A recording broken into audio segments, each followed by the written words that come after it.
Hello. I am just making sure that we are live in all the different streaming places here. And we will get started today. It's a Monday morning, bright and early. I hope that everybody's doing well. All right. If you don't know me, I'm Kim Feeney with Butterfly Beginnings Counseling. I'm a licensed independent social worker and a registered play therapist supervisor. I help children and families to lead healthier emotional lives so they can cope with those big, baffling emotions that kids have sometimes because kids don't have the words a lot of times to express how they're feeling. Um, so I kind of translate for parents and help your kids cope through those emotions. And today we're talking about one way to help kids cope with emotions by helping them to feel capable. Capable is one of the four crucial C's that people need to thrive. The other three being connect, count, and courage. So, children need to feel that they're competent and capable of, number one, caring for themselves. Because those who don't feel capable and have a sense of competence, um, they don't have self control, they don't have self discipline. Those who are capable, they're competent, they're self reliant, they assume responsibility and accountability for themselves and their behavior, which is that crucial piece in kids. They believe they can do what they set their mind to do, versus the children who don't feel capable, that feel inadequate. They might try to control others or let others know that they can't be controlled through those behaviors and actions. Or they might become dependent on others, or the vice versa, seek to overpower others because they lack that feeling of capability and autonomy.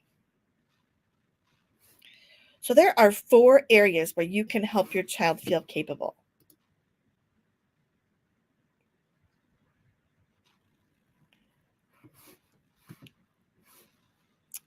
But before I go into those four areas of how you can help your child feel capable, I want to, like I already introduced myself, but I want to tell you, feel free to introduce yourself. Um, if you're here live, say hello. If you're watching the replay, let me know with hashtag replay.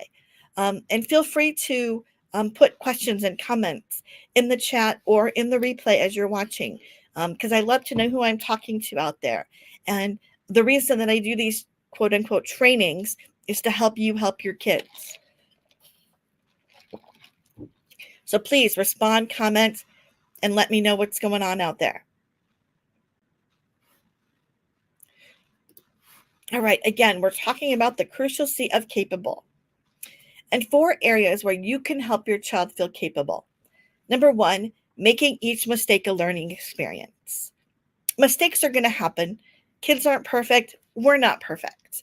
By normalizing our mistakes, by narrating our mistakes to kids, like if you try a new recipe for dinner and it burns, oops, I guess that didn't work out. I tried something new. I made a mistake. Model the courage to be imperfect. Normalize it. I'll try a new recipe next week. Or we're going to order pizza tonight. Whatever. Laugh about it. Have fun.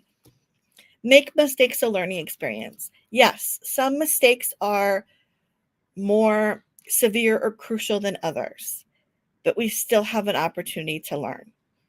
And if we put this in place when kids are little, when they grow up and they're faced with some of those decisions or may make some of those more severe mistakes, they're going to know that they can learn and they're going to know that they can rely on you for support and help. You want to build confidence in your child by using encouragement. Using encouragement builds that internal motivation in your kid, the sense that they can do it. Encourage things like progress, encourage things like effort. I will never forget my dad when I was in elementary school, and I usually got pretty good grades, but he didn't focus on the grades. He focused on the numbers that my teachers gave me for effort. because that's what he wanted to know, that I was always doing my best. And make sure that you believe in your child, again, by showing them through encouragement, by doing things like saying thank you. Yeah, letting them be the expert in things. Believe in your child. And then make sure your child has some successes, even if it's something small. Have goals be small and manageable and achievable throughout this process. Because children who do not feel capable, they feel inadequate. They might try to get others to do things for them. They put themselves down and they focus on what they can't do. We want kids to focus on what they can. Kids who don't feel capable, they avoid doing things like schoolwork and chores. We want kids to know they can accomplish these things. And then when pushed to do things that are difficult for them, kids that don't feel capable, that's when the tantrums, the meltdowns, the power struggles are going to ensue. However, as kids begin to feel more capable, they become confident, self-confident, self-reliant. That internal motivation kicks in, knowing they have a sense of responsibility and accountability for themselves and others, and the tasks that they're assigned to do. They're more willing to try difficult tasks and be a little bit more courageous. So again, start this process by focusing on what your child does well, without conditions, without reservations. If they're successful at math, but they struggle with fractions, don't say things like, except fractions, you're good at math. No, you're good at math, and together we're going to team up and we're going to handle this fraction problem.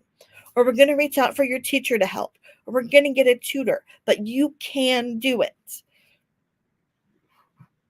Avoid saying the word but when you talk to your children. For instance, again, good job on your test. A 95% is great, but why didn't you get those other 5 points? No. We want to say, wow, you worked really hard and you had success, and makes both of those statements true. But kind of negates the first part of it, that 95%.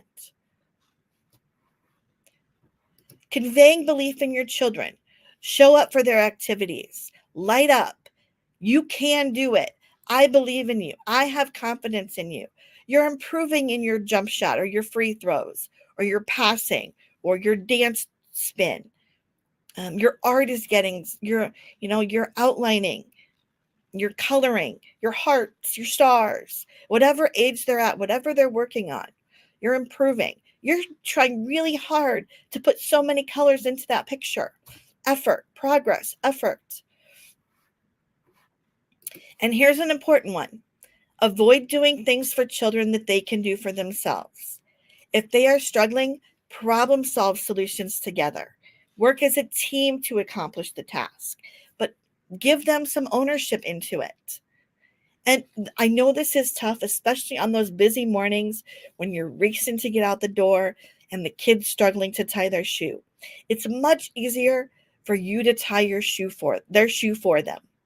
However, you're telling them in that moment that they can't do it instead of that they can. Give them that extra 2-3 minutes to struggle through it. Stand there, encourage them, walk them through it step by step if necessary. But let them do it for themselves. Again, make sure your children have some successes. Find those activities or experiences where they do feel confident and competent. Let them feel capable. Encourage them to do things they will have a positive experience. If they like art, sign them up for an art class. If they like dancing, put them in dance, sports. If they're good at math, if they're good at reading, put them on a mathlete club or a reading program. And then show your kids you believe you're capable even when you make mistakes. Again, model that courage to be imperfect. Oops, mom's running late this morning. It happens. I forgot, to pack your lunch. Let's do it together real quick. Again, model that. Normalize making mistakes for kids. It's oh so important.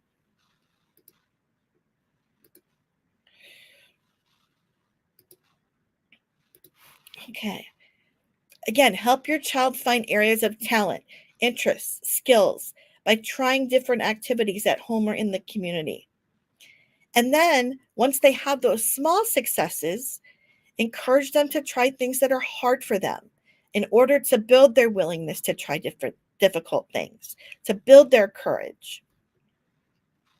Make sure you have age appropriate expectations for behaviors, chores, and life skills.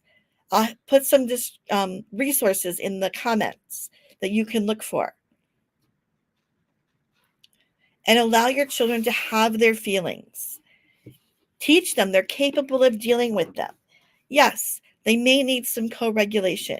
They may need some support, but they are capable. If you're working on building the sense of capable in your kids, start with fun activities. Play balloon games like pitch and catch, or keeping the balloon in the air, balloon tennis, or holding the balloon between your bodies and walking a certain distance. Cut out things like shapes and paper dolls. Again, going for that encouragement, putting positive notes in their lunchbox or under their pillow at night. Have a gratitude journal and do this as a family, maybe at the dinner table, which is device free. Everybody goes around and they say something they're grateful for, or before bed, they say 2 or 3 things they're grateful for, and write it down. So when you're having a hard day, you can go back and realize the blessings you have in your life. Do kind or helpful things for someone else in the family or in the neighborhood. Be capable for others. Cook together, clean together, do homework together. Build up that capable. And then I'm going to put a list of books and resources down in the comments that you can look out for. These will have affiliate links if you're interested, but they're great books. It doesn't cost you any more to use the affiliate link. Some of my favorites, I love Pout Pout Fish Goes to School is a really good one. Of course, The Little Engine That Could is a classic. So there's some great books and resources out there to help kids feel more capable. Capable, the crucial C's, is also a component in my upcoming FECT parenting course. So I will put a link for that also in the comments. If you're interested in signing up, if you have any questions, send me a DM. I'm happy to talk with you about it. It's a 10-week parenting course where you learn the play therapy skills that I use in session to use at home with your kiddos. So, and then stay tuned next week. I'm sure we will be, I know we are talking about another one of the crucial C's. Unfortunately, I don't remember which one, but it'll be a great training. And wherever you are in your day today, hug your child and make it a great one.